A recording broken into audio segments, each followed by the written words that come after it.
शिव को जिन अलग अलग नामों से बुलाया जाता है उनमें से सोम एक महत्वपूर्ण नाम है। सोम शब्द का मतलब है मदहोशी। अगर मदहोशी नहीं होगी तो आप कभी भी परम शून्य में कूदने के लिए दीवाने नहीं होंगे, जो कि मुक्ति का एकमात्र रास्ता है। इसलिए सोम या सोम सुंदर शिव के सबसे प्रमुख नामों में से एक है। हमेशा मदहोश मगर पूरी तरह सजग। तो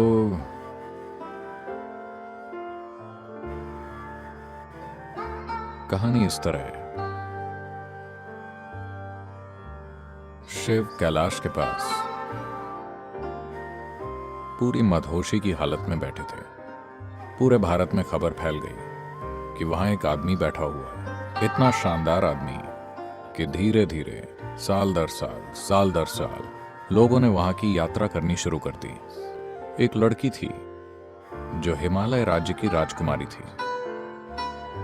उसका नाम था पार्वती। जब उसने ये सुना, वो बोली, मैं जाकर उन्हें देखना चाहती हूं। उसने जैसे ही उन्हें देखा,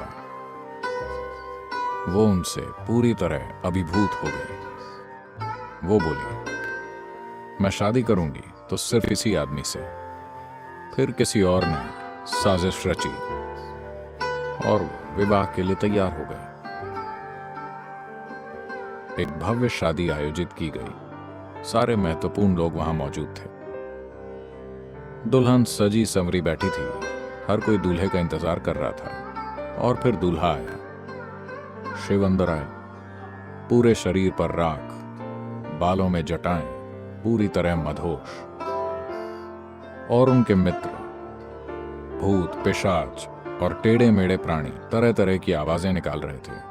पार्वती की मां मीना ने इस आदमी और उसके दोस्तों को देखा, और जब उन्होंने सोचा कि उनकी बेटी इस आदमी से शादी करने जा रही है तो वो बेहोश होकर गिर पड़ी। उन्हें होश में लाया गया। वो पूरी तरह टूट चुकी थी। मैं अपनी बेटी को इस आदमी को कैसे सौंप दूं? ये जंगली है और बिल्कुल असभ्य है। ये आदमी भी नहीं है, ये कुछ और है। फिर पार्वती ने जाकर शिव से विनती की, मेरे लिए आपका हर रूप ठीक है। आप किसी वजह से इस भयंकर रूप में आए हैं। मेरे लिए ये भी ठीक है, पर मेरी मां के लिए एक अच्छा रूप धारण कर लीजिए। उन्होंने कहा, ठीक है, और बहुत सुंदर और भव्य रूप धारण कर लिया। उस रूप को सोम सुंदर कहा गया। मदहोश मगर सुंदर। वो पूरी तरह नशे में धुत थे, आंखें चढ़ी हुई थी, मगर वो बहुत खूबसूरत बन गए। फिर मीना होश में आई और वहां खड़े इस शानदार शख्स को देखा और बोली, मैं अपनी बेटी का हाथ इस व्यक्ति को सौंपना चाहूंगी, उसे नहीं। मदहोशी ध्यान मग्न होने का एक महत्वपूर्ण गुण है। अगर ये नहीं होगा, अगर आप मदहोश नहीं होंगे तो आप सहज होकर कैसे बैठेंगे? ये भयंकर परेशानी होगी। सिर्फ इस तरह बैठे हुए किसी चीज पर ध्यान केंद्रित करने की कोशिश।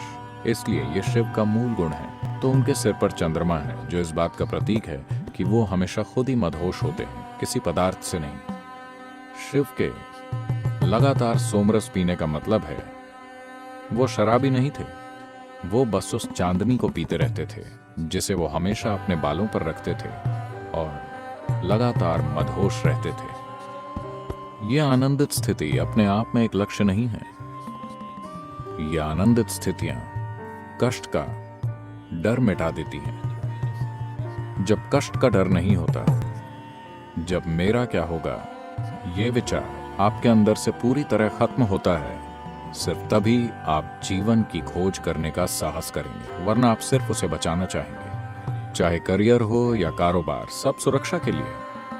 शादी सुरक्षा के लिए। सब कुछ सुरक्षा से जुड़ा है। जब तक कष्ट का डर लगातार अपनी भूमिका निभा रहा है, आप जीवन के गहरे आयामों में जाने का साहस नहीं करेंगे। सिर्फ जब आप इस तरह मदहोश मगर पूरी तरह सजग होते हैं, तभी कष्ट का डर नहीं होता। आप कहीं भी जाने के लिए तैयार होते हैं।